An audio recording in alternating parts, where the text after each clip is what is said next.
Իսկ դու արդեն որոշել ես, թե որ երկրներ պիտի այցելես 2025 թվականին։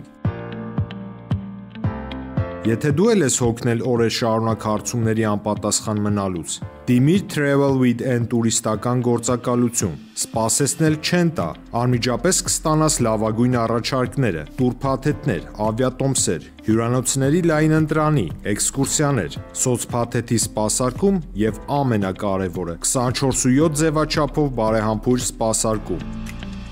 Travel with N 095 89 20 48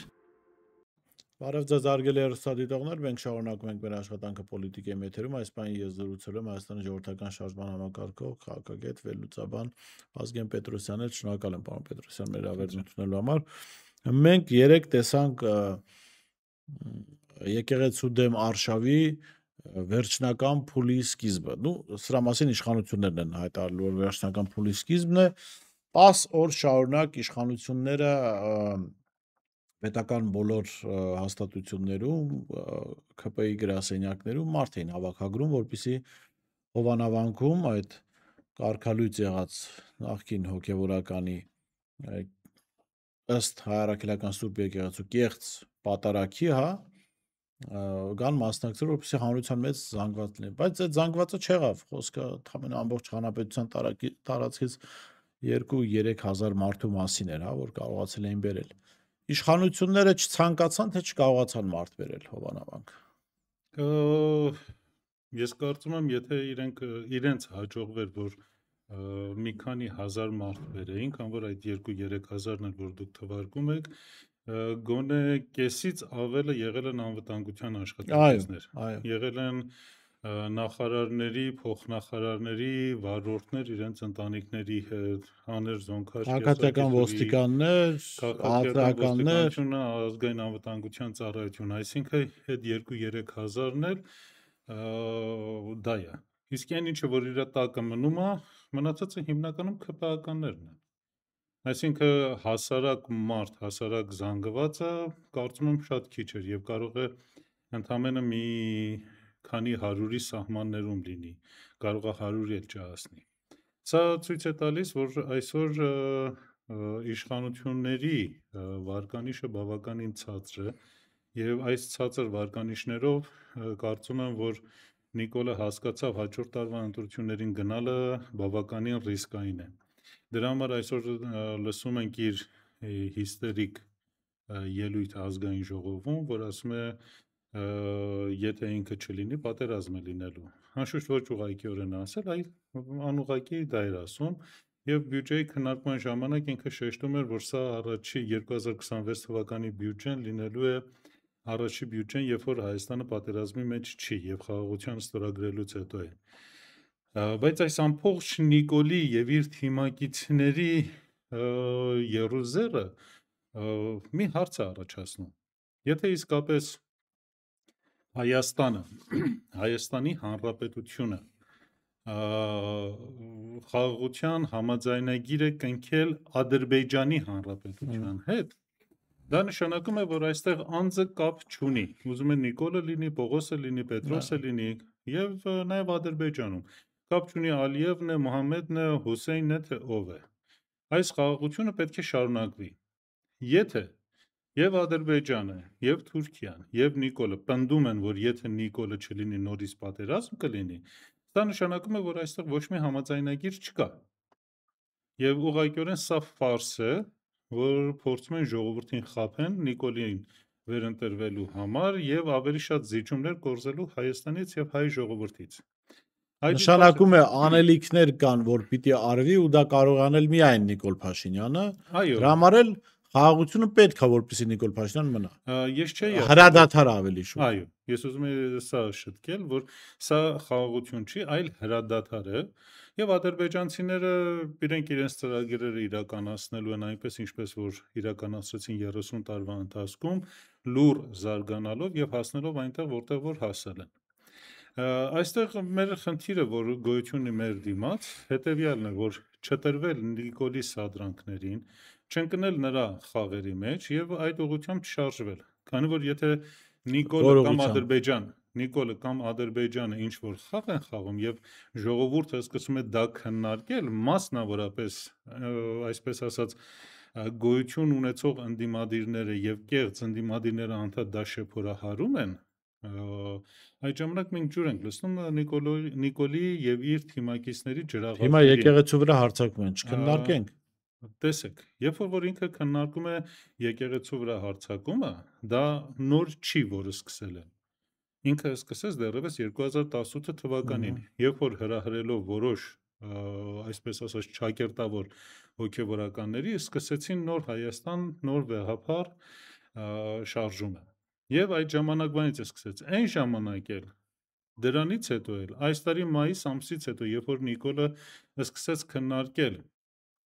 ազգային ժողովում եկեղեցու հարցը, այդ ամբողջ ընթացքում ջրաղացին ջուր են լցրել ընդդիմությունը։ Եվ հիմա հասել ենք այն կրիտիկական պահին, որ արդեն չես կարող չքննարկել։ Խոսքը այդ process-ի մասին է, այդ երկարաժամկետ process-ի մասին է, որ չի պիտի արվել, բայց հիմա արվել ենք, հասել ենք եւ կանգնել ենք կատարված փաստի դիմաց։ Հիմա ուզենք թե չուզենք քննարկելու ենք։ Ուզենք թե չուզենք, այսօր Նիկոլը իր ծոցում ունի մի քանի հոգևորական, ովքեր որ պատրաստ են Հուդայի դերը խաղալ եւ այդ 30 արծաթը վերցնել։ Հուդան էլ այդ 30 արծաթը որ վերցրեց որպեսի վայելի, բայց չվայելեց։ Հիմա էլ նույն սրանց խնդիրն է։ Երկրորդ կարևոր հարցը որ կա, երեկվա, դեռ մենք խոսում ենք երեկվա Հովանավանքի մասին։ Երեկվա Հովանավանքի այդ արարողությունը, կեղծ արարողությունը, որ իրականացվեց, նաև մեկ այլ բան ապացուցեց, որ Նիկոլի ծրագրերը կապված հայոց եկեղեցու հետ ամբողջությամբ ձախողված է։ Առիթ ունեցել ենք, դեռևս անցյալ տարի էր, ես մինչև այստեղ գալը փորձեցի անցյալ տարվա 2024 եւ 23 թվականի մեր 2-3 հաղորդում նայել եւ տեսա, որ այնտեղ էլ անդադ ասել եմ, որ սա քաղաքակրթական պատերազմ է Հայաստանի եւ հայ ժողովրդի դեմ, որը վարում է Նիկոլը։ Եվ այստեղ ինքը ամբողջությամբ ունի դրսի եկեղեցիների, Վատիկանի եւ անգլիական եկեղեցի։ Հիշեցնեմ, որ այս պատարակ կոչվածից առաջ Նիկոլ Փաշինյանն եղավ Վատիկանում։ Տեսեք, Հայաստանի Բայց կարծեք թե դրանից ներողություն, դրանից առաջ կաթողիկոսներ նաև Վատիկանում եւ տպավորություն է, որ չենք ազգային թևը չի կարողացել Վատիկանի հետ հարց լուծել։ Գիտեք, Կամ չի կարողացել կանգնեցնել Վատիկանը։ Հայոց առաքելական եկեղեցին դեռևս Քաղկեդոնի ժողովներից այս կողմ, այսինքն 5-րդ դարից այս կողմ ունի լուրջ խնդիրներ կաթոլիկ եկեղեցու հետ։ Եվ կաթոլիկ եկեղեցին միշտ փորձել է իր վերահսկողության տակ վերցնի հայ առաքելական եկեղեցին։ Քանի որ հայ առաքելական եկեղեցին ինքը գիտեք ինչպես է, աշխարհում 4 եկեղեցի կա. կաթոլիկ եկեղեցի, բողոքական եկեղեցի, անգլիական եկեղեցին կամ ուղղափառ եկեղեցի, բողոքական եկեղեցի, կաթոլիկ եկեղեցի եւ հայ առաքելական եկեղեցի։ Հայ առաքելական եկեղեցու հետևորդները բավականին քիչ են եւ համեմատ նրանց շատ աննշան են, բայց ինքը համահավասարազոր կարգավիճակ ունի մնացածի հետ։ Եվ բացի այդ, հայ առաքելական եկեղեցին առաջի քրիստոնյա պետության եկեղեցին է։ Եվ սա իրեն տալիս է հատուկ կարգավիճակ։ Այս հատուկ կարգավիճակի համար Հայաստանի անկախությունից հետո վերջին 34-5 տարվա ընթացքում բավականին կռիվ է մղվել, որպեսզի վերցնեն վերահսկողության տակ։ Առաջին անգամ այդ կռիվը տեղի ունեցավ, կռիվը չէ, համոզելը տեղի ունեցավ, եթե չսխալվեմ, 96 կամ 97 թվականներ, երբ որ Գարեգին առաջին վեհապարը այցելություն կատարեց Հռոմ եւ Հռոմի պապի հետ ինչ որ համաձայնություն կնքեցին, որտեղ որ հայ առաքելական եկեղեցին ստորադասվում էր կաթոլիկ եկեղեցուն։ Իր վերադարձից հետո հայոց եկեղեցու գերագույն խորհուրդը դա չվավերացրեց։ Եվ այդ օրվանից ավելի խորացան Հայաստանի առաքելական եկեղեցու եւ կաթոլիկ եկեղեցու միջև հարաբերությունները։ Դրա երկու ամենապարզ գագաթնակետերը մենք տեսանք, մեկը 2001 թվականին քրիստոնեության 1700-ամյակի արդիվ, երբ որ կաթոլիկ պապը հիվանդության պատրվակի տակ չեկավ եւ չմասնակցեց այդ արարողությանը եւ եկավ ավելի ուշ, եւ իր պահանջը նա էր, որ մինչեւ իր այցելությունը Հայաստան անպայման հաստատվի այդ համաձայնագիրը Գերագույն հոգևոր խորհրդի կողմից, որ չարվեց։ Երկրորդ անգամ հայոց ցեղասպանության ժամանակ 100-ամյակի տարելիցի արդիվ էր, որ նորից պետք է Հռոմի պապը գար Հայաստան եւ իրենք նորից պահանջեցին, որ այդ համաձայնագիրը հաստատվի եւ նորից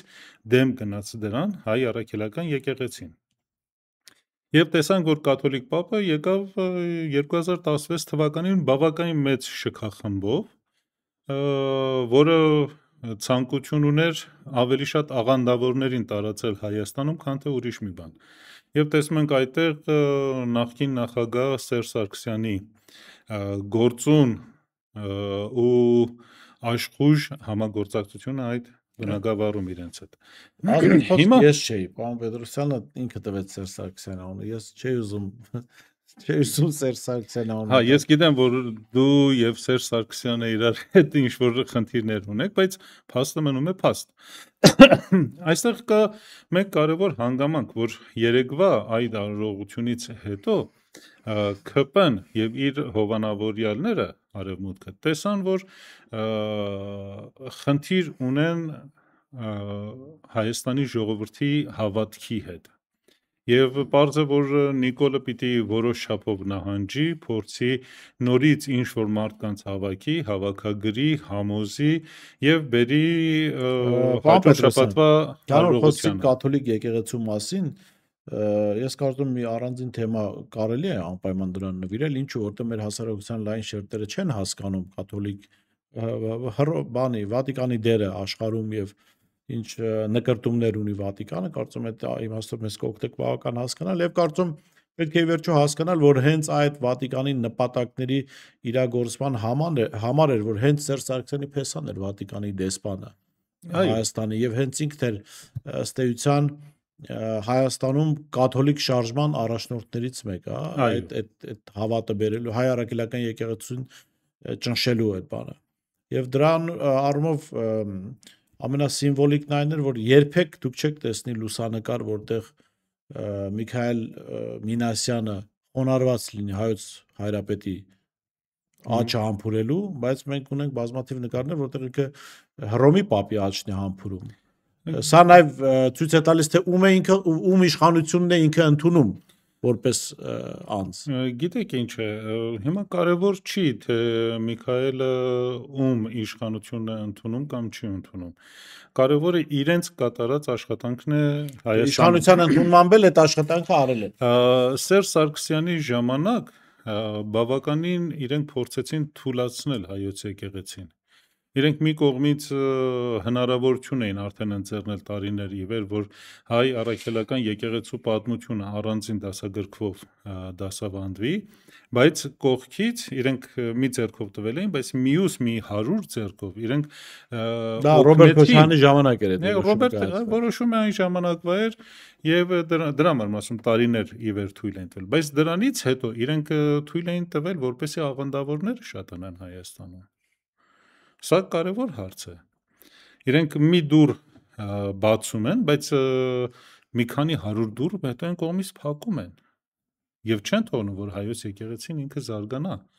Դա խնդիր է եւ նույն ժամանակահատվածում իրենք սկսեցին հայոց եկեղեցու դեմ, վեհապարի դեմ, տարբեր հոգեվորականների դեմ տարբեր սուտ ու կեղծ կիսաճշմարտանման տեղեկություններ տարածել։ Եվ սրանք բոլորը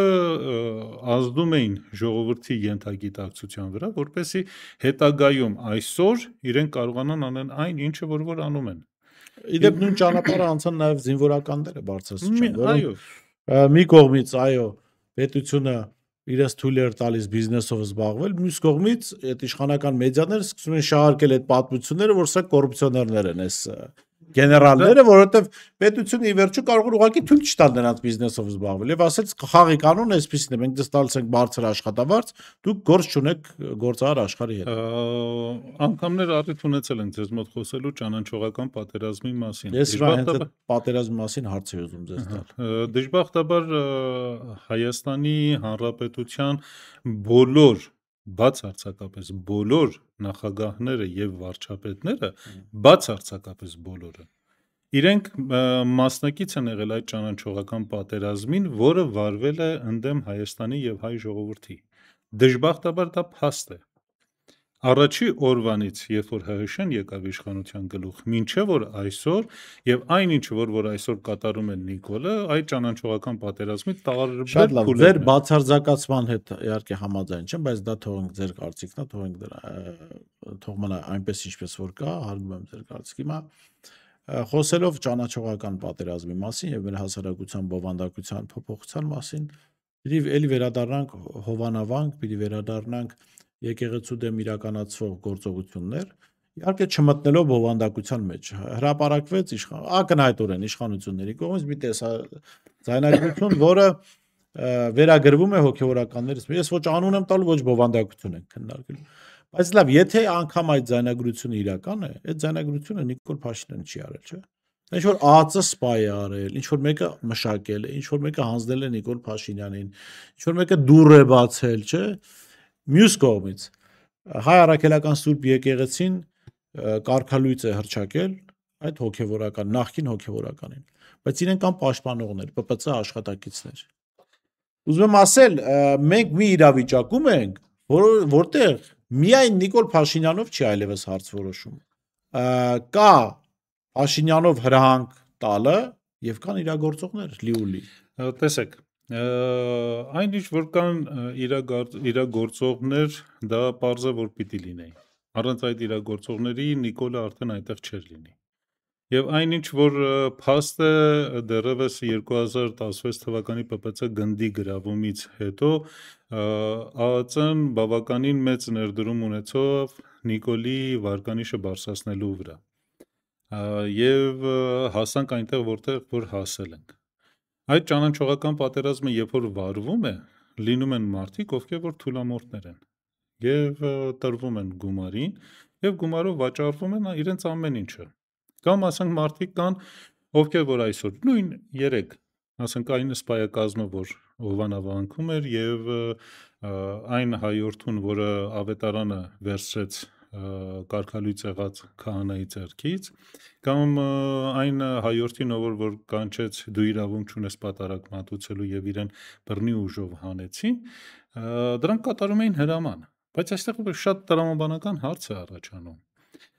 Ազգային անվտանգության ծառայությունը, ոստիկանությունը, դատախազությունը, հայկական բանակը, արտակարգ իրավիճակների ծառայությունը, սրանք բոլորը ռազմականացված կառույցներ են կամ կիսառազմականացված կառույցներ են եւ սրանք բոլորը երթվում են հանուն Հայաստանի Հանրապետության եւ եթե հիմա իրենցից ոմանք համաձայնվում են որ Նիկոլի հրամանները կատարեն իմանալով որ դա դավաճանություն է Հայաստանին եւ հայ ժողովրդին հարց է առաջ գալիս վաղը չէ մյուս օրը տեղի ունեցավ իշխանափոխություն ինչ որ ձևերով եւ եկան մարդիկ եւ ապացուցեցին որ Նիկոլը դավաճան էր եւ այդ դավաճանության մասին տեղյակ են եղել այդ բոլոր կառույցները եւ հիմա այն սպան որը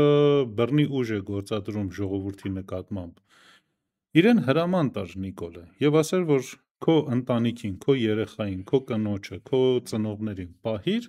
որպես իրենց մորթենք։ Ինքը կաներ դա։ Ես կարծում զգալի մասը կաներ։ Դա էլ կաներ։ Լավ, այդ ժամանակ մենք գործ ունենք կազմակերպված դավաճանություն Հայաստանի եւ հայ ժողովրդի դեմ։ Չեք Ես տեսել եմ։ Ես արդեն ավելի քան 6 տարի անընդհատ խոսում եմ դրա մասին, որ սա դավաճանական կառավարություն է, որը իշխում է Հայաստանի եւ հայ ժողովրդի վրա։ Եվ այս դավաճանական կառավարությունը այսպես երկար չի կարող ձգել։ Եվ դրա ամենավառ օրինակը 3 էր։ Հովանավանքում տեղի ունեցածը եւ Նիկոլի հայտարարելը, որ հաջորդ շաբաթ նորից է գնալու, ավելի է ծանրացնում Նիկոլի վիճակը։ Նիկոլը շատ լավ գիտակցում է, որ ցանկացած պարագայում իր վիճակը բավականին ծանր է լինելու եւ դրա համար է, որ իր կնոջը եւ երեխաներին ամեն մեկին ուղարկել է ինչ-որ միտեղ Հայաստանից հեռու, որպեսզի եթե հաշվեհարդար են տեսնում, մենակ իրեն տեսնեն, իր հետ տեսնեն։ Այդքան դուխով է Նիկոլ Փաշինյանը։ Ինքը դուխով չի, ինքը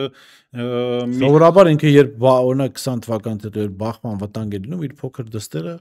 հետ դեր վերցնում։ Գիտեք ինչ է, ժամանակին մեկ հատ վեբ կար, բանտարկյալների հուշագրություններ։ Ես հիմա չեմ հիշում, թե ով էր, կամ շատ անկեղծ ասած շատ վաղուց էի կարդացել, եթե չսխալվեմ 2002 թե 2003 թվականին։ Թմա բանտարկյալների։ Չէ, ընդհանրապես բանտերում տեղի ունեցած Ես որտեղ մի այդպիսի հուշագրություն կարդացել է շատ դաժան է։ Եվ այդտեղ մի դրվագ կար, երբ որ մեկը սկսում է թղթախաղ խաղալ մնացած բանտարկյալների հետ, ովքեր ավելի հին էր, որ այդ բանտում էին գտնվում։ Եվ մարդը ունենալով իր ձեռքին լավ խաղաթղթեր, սկսեց վաբանկ գնալ։ Դիմացիները իրենից պահանջեցին իր հետույքը եւ նա ստիպված եղավ տալ այդ բանը։ Այսինքն Նիկոլը հիմա այդ կարգավիճակի մեջ է, ինքը ուրիշ ոչինչ չունի անելու։ Սա արդեն դուխի հարց չի, սա արդեն այն կարգավիճակն է, որ ինքը կորցրել եւ արդեն ոչինչ չունի կորցնելու։ Դրանից հետո, երբ որ դուք սկսում եք դավաճանությունը իրականացնել, այդ դավաճանության իրականացումը թվում է թե դուք շատ ուժեղ եք։ Ոչ թե շատ ուժեղ եք, այլ ապացուցվում է, որ ընդհանրապես ոչ մեկը չկա ձեր կողքին։ Եվ Նիկոլը շատ լավ հասկանում է, որ եթե ընդամենը մի վայրկյան այդ աթոռը իր տակից քաշվի, ոչ մեկը իրեն չի հնազանդվելու։ Եվ բոլոր նրանք, ովքեր որ այսօր եւ ԱԱՑ-ն, եւ ոստիկանությունը, եւ մնացածը փորձում են Նիկոլի իշխանությունը երկարաձգեն, իրենք ավելի դաժան ճակատագիր ունենալու, քան թե Նիկոլը։ Սա կարևոր հարց է եւ այստեղից շատ հետաքրքիր մտքի բերեցիք, ներողություն եմ ես խնդրում։ Մենք նկատում ենք, որ Փաշինյանը ինչ զառանցում է, ասենք վեհապարը վեհի, չգիտեմ, կարգալույծը չի կարող կարգալույծ անել, մեկ էլ էս բանի խոզի բոլուկներ կան, չէ՞։ Ես իհարկե հեռու եմ այդ խոզերից, որովհետեւ մեր մոտ հարամ է համարվում, բայց այդ խրխրոցով վազում են ինչ-որ լափամանի վրա, չէ՞։ Այդ ամբողջ ԿՊ վերնախավը սկսում է այդ նույն էշությունները կրկնել։ Եվ այստեղ ես գալիս եմ նրան, ձեր այս միտքից բերես նրան, որ Նիկոլ Փաշինյանը գիտակցելով իր հանցագործության ծանրությունը, մնացած բոլորին մասնակից է դարձնում, ոչ մեկ չպլստա հանգարց այդ։ Ոչ թե ոչ մեկը չպլստա, այստեղ ոչ թե ոչ մեկը չպլստալու հարցը այդքան էլ չի, ինչքան որ Նիկոլը փորձում է ավելի շատ հանցակիցներ ունենալ, որպես իր հանցանքը թուլանա։ Այո։ Սա է խնդիրը։ Այսինքն Նիկոլը հիմա դեռևս այս մասին առիթ ունեցել եմ խոսելու մեր հոգևոր հայրերի հետ 2023 թվականին Արցախի հանձնելուց անմիջապես հետո եւ այնտեղ ասացի, որ Նիկոլը տրամաբանորեն հիմա պիտի գնա հարձակում եկեղեցու վրա եւ այդտեղ պետք է օգտագործի այսպես ասած բրուտոսներին այն քահանաներին, ովքեր որ պատրաստ են 30 արծաթե վերցնելու։ Դա պարզ է։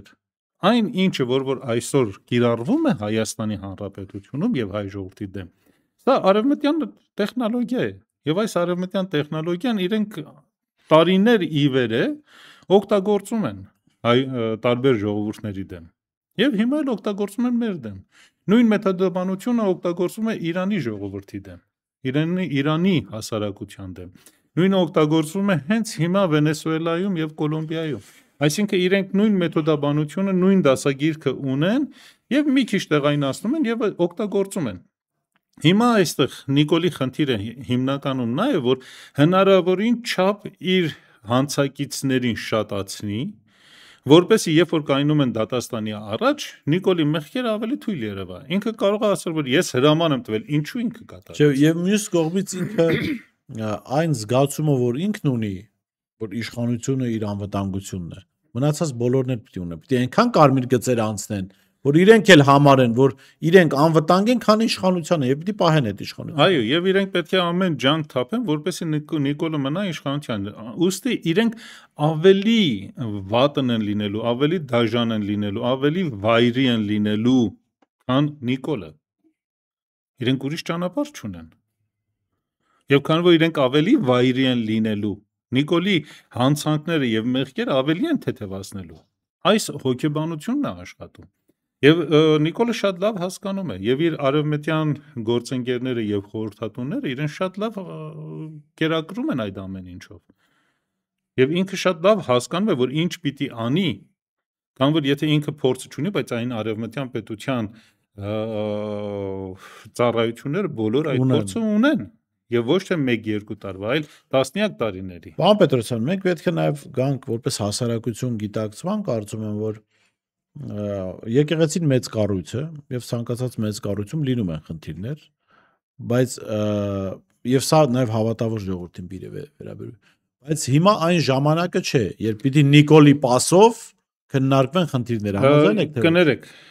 ես այս մոտեցմանը ընդհանրապես դեմ եմ։ Ինչու։ Հիմա պիտի քննարկվի։ Տեսեք խնդիր ինչումն է։ Նիկոլը մի քար գցել է։ Աշխարհում նախ եւ առաջ որևիցե միտեղ չկա, որ խնդիր չլինի։ Որը կներեք։ Ես անգամ վերջին խնդիրների մասին չեմ խոսում։ Սպասեք, խնդրում եմ։ Որևիցե միտեղ չկա, որ խնդիր չլինի։ Եթե մարդիկ կամ կառույցները առանց խնդիրի լինեին, իրենց կասեին Աստված։ Բայց քանի որ Աստվածը չեն, ուստի իրենք ունեն թերություններ, թուլություններ եւ բաստողումներ։ Կան բաստողումներ, որոնք վնասում են անձին։ Կան բաստողումներ, որը վնասում են կառույցին։ Կան բաստողումներ, որը վնասում է երկրի անվտանգությանը։ Սրանց մեջ շատ մեծ տարբերություն կա։ Դժբախտաբար այս խնդիրը, որը Նիկոլը նետեց հրապարակ եկեղեցուն միջի խնդիրները, սխալ կերպով սկսվեց օգտագործվել եւ չարաշահվել ընդդիմության կողմից եւ իրականության մեջ իրենք ջուր լցրեցին Նիկոլի ջրաղացին։ Խնդրեմ, բացեք մի քիչ էլի, բացենք։ Օրինակի համար վերջի դեպքերը, որը ասացին, այսինչ վիդեոն տեղադրել են կայքերում, ԿՊԱ-ականները։ Դրա վերա, այսպես ասած, հասցեավորումները ընդդիմության կողմից ավելի շատ էր, քան ԿՊԻ-ն է։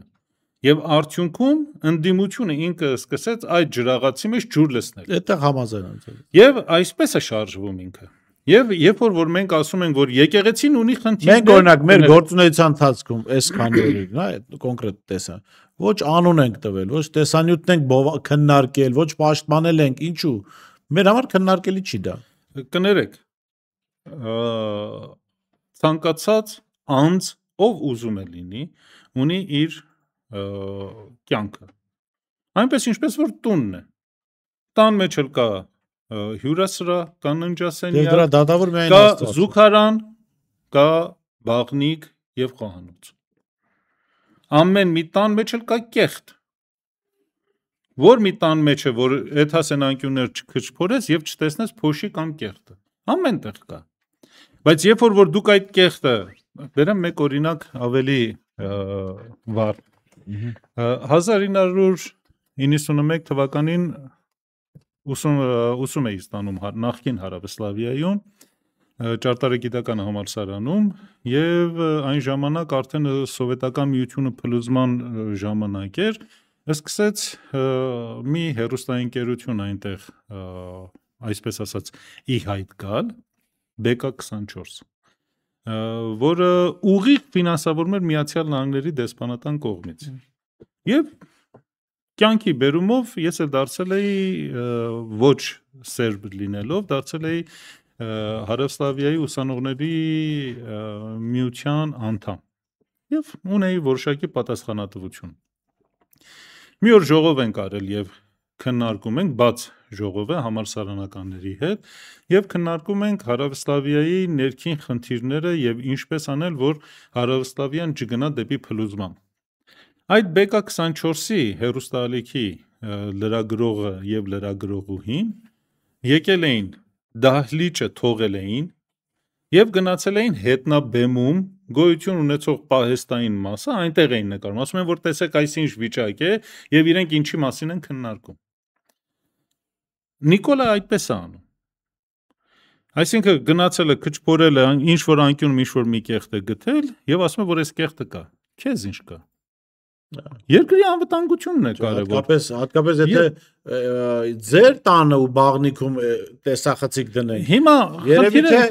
տեսեք, ես չեմ ուզում մտնեմ այդքան բաների մեջ եւ չեմ ուզում իրենց խաղը խաղալ։ Այս շատ բարձ հարց եմ տալիս։ Դու որպես երկրի վարչապետ, քո գերագույն խնդիրը քո գործառույթը դա է, ոչ։ Լավ, եթե իր գործառույթը դա չի, այդ ժամանակ գլուխը պատով է տալի, որ խոսում է։ Ազգային անվտանգության ծառայություն, դատախազություն, ոստիկանություն, ձեր գործառույթը դա է։ Ձերն էլ չի։ Այդ ժամանակ գլուխն պատով եք տալիս, որ այդ մասին խոսում եք կամ գրում եք կամ ձայնագրում եք։ Ձեր գործառույթը այլ է։ Մասնավորապես ազգային անվտանգության ծառայությանը, որը հայտնի չի կա, չկա, որտեղ է, ում համար է աշխատում, ում քամակի հետևից է։ Սա խնդիր է։ Մենք ունենք համակարգային փլուզում։ Երբ որ մենք Նիկոլի եւ իր թիմակիցների ջրաղացին ջուր ենք լցնում, մենք էլ իջնում ենք իրենց հետ այդ մակարդակին, իջնում ենք գետնին հավասար։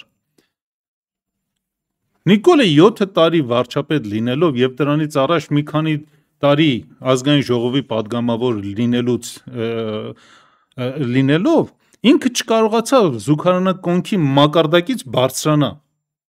Եվ հիմա ինքը ամբողջ Հայաստանը եւ հայ ժողովուրդը քաշում է այդ մակարդակի։ Եվ եթե մենք իջնում ենք, մեղավորը մենք ենք։ Եվ չի պիտի մեղադրենք ժողովրդին։ Ժողովուրդը ուղղակի մեզ է նայում։ Սա կարևոր խնդիր է, որը որ մենք չի պիտի խաղանք դա։ Ճանաչողական պատերազմի մեջ հաղթելու համար ուղղակիորեն դուք չի պիտի կատարեք դիմացի թշնամու կողմի խաղերը։ Եվ չի պիտի մտնեք այդտեղ։ 1000 անգամից ավել ասել եմ բոլոր ընդդիմադիրներին։ Եվ առանձին, այսպես ասած, քաղաքական վերլուծաբաններին։ Բայց դժբախտաբար իրենք 2-3 լայք վաստակելու կամ կորզելու համար իրենք այդ գործը անում են։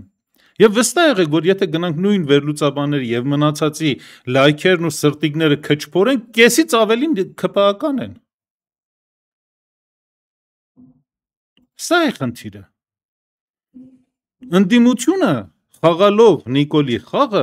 ավելի է հիասթափացնում հայ ժողովրդին եւ Հայաստանին ավելի է խորտակում։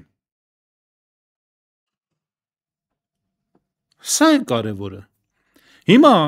քահանան էս ինչ արել կամ այն ինչ արել, հետո ձեզ ինչ։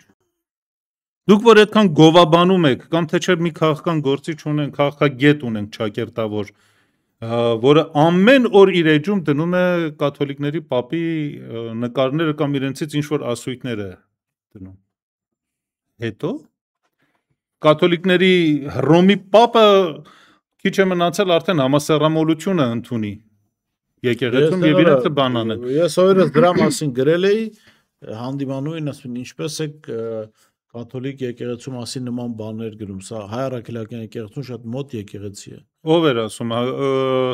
կաթոլիկ եկեղեցին իր առաջի օրվանից մինչև հիմա միշտ թշնամանքով է վերաբերվել հայոց առաքելական եկեղեցուն։ Միշտ։ Ամենապարզ օրինակը բերեմ, 18-րդ, 19-րդ դարում մենք ունեինք ավելի քան 350,000 հայոց առաքելական եկեղեցու հետևորդներ Լեհաստանում։ Իրենց բռնի կաթոլիկացրեցին։ Մենք հիմա քանի հայ ունենք այնտեղ։ Ընդհանրապես իրենց հայ չեն համարում, թե առաքելական եկեղեցու։ Ընդհանրապես իրենց հայ չեն համարում, քան որ իրենք ձուլվել վերջացել են։ Նույն կաթոլիկ եկեղեցուն իր կարիթած հիմնադրամով օգնեց, օժանդակեց, որպեսի միջին արևելքից հայ առաքելական եկեղեցու հետևորդներ, 100,000-ավորներ տեղափոխվեն Միացյալ Նահանգներ, եւ այդ մարդիկ արդեն ձուլման եզրին են կանգնած։ Ես այստեղ պարոն Պետրոս պետք է միտք ասեմ նաեւ ամփոփեմ, ինչու եմ ես հատկապես առաքելական եկեղեցում նման պատկառանքով վերաբերում եւ նաեւ համատության մեջ կաթոլիկ եկեղեցու մեջ, ուրեմն 2014 թվականից հետո, երբ եզների ցեղասպանություն տեղ ունեցավ եւ կային ցեղասպանության ենթարկված մարդկանց ճամբարներ, որտեղ 300,000-ից ավել մարդ էր ապրում, կաթոլիկ եկեղեցու տարբեր կազմակերպություններ բերում էին օգնություն ուղղակի ցեղասպանությունից մազապուրծ եղած ժողովրդին եւ այդ օգնության հետ առաջին առաջարկը այն էր, որ դավանափոխ լինեն։ Սրան զուգահեռ 100 տարի առաջ Հայաստանը 12-15,000 եզդների է ընդունել այստեղ, հայ առաքելական եկեղեցին շատ ու շատ օգնել է եզդի ժողովրդին, ովքեր գտնվել են այստեղ ու ոչ մի առաջարկ անգամ չի եղել դավանափոխության։ Ահա այստեղ է, որ մենք տեսնում ենք, ինձ համար ես տեսնում եմ առաքելական սուրբ եկեղեցու տարբերությունը մնացյալ եկեղեցիների նկատմամբ, որտեղ ուղղակի ասեք այդ կարելի է լինել մարդասեր, առանց ինչ-որ բան վզին փաթաթելու։ Նույնպես կաթոլիկ եկեղեցին վերաբերվեց 19-րդ դարի հայոց ցեղասպանության ժամանակ եւ 20-րդ դարում։ Իրենք մոտենում են հայկական գյուղերին, համայնքներին եւ ասում են, որ դավանափոխ եղեք, դարձեք կաթոլիկ եւ թուրքերը ցես այդ գործ չեն ունենա։ Եվ բավականին մարդիկ գնացին դավանափոխությունը, որպես իրենք իրենց կյանքը փրկեն։ Բազում հազարավոր վկայություններ կա այդ մասին։ Հայոց առաքելական եկեղեցու հիմքը հոգևոր աշխատանքն է։ Եվ դա մենք տեսնում ենք մեր եկեղեցիների մեջ։ Իսկ կաթոլիկ եկեղեցու հիմքը նյութն է, նյութականն է։ Բոլորս գիտենք, որ 14-15-րդ դարերում կաթոլիկների պապերից ոմանք նաև դրախտում էին տարածքներ վաճառում, որպեսզի մարդկանցից փող կորզեն։ Այդ հայտնի մեղքերի թողության փաստաթուղթը ինդուլգենցիա։ Այսինքն, եթե կաթոլիկ եկեղեցին պես չքննարկենք, այս անգամ այստեղ կաթոլիկներ էլ կլինեն, գուցե վիրավորվեն մեզ։ Գիտեք, ես չեմ վիրավորում կաթոլիկների հավատամքը։ Այլ ինստիտուցիոնալ իրենց հատկությունները։ Իրենց կառույցն եմ ես քննադատում։ Եվ եթե Նիկոլը ուզում է ինչ-որ մի լավ բան անի, որպեսզի իր անունը պատմության մեջ մտնի, թող գնա կաթոլիկների կառուցվածքը քննադատի։ Դե այդտեղ կարող համապատասխան տեղում համապատասխան բաներ հայտնվել։ Շնորհակալ եմ։ Այո, իրենց բաղնիքից կամ չգիտեմ ինչ որտեղից նկարահանումներ դուրս կարող է նաև մտնել։ Այո։ Շնորհակալ եմ պարոն Պետրոսյան, շատ հետաքրքիր դրության համար։ Ես շնորհում եմ Վազգեն Պետրոսյանից, տեսություն կհանդիպենք։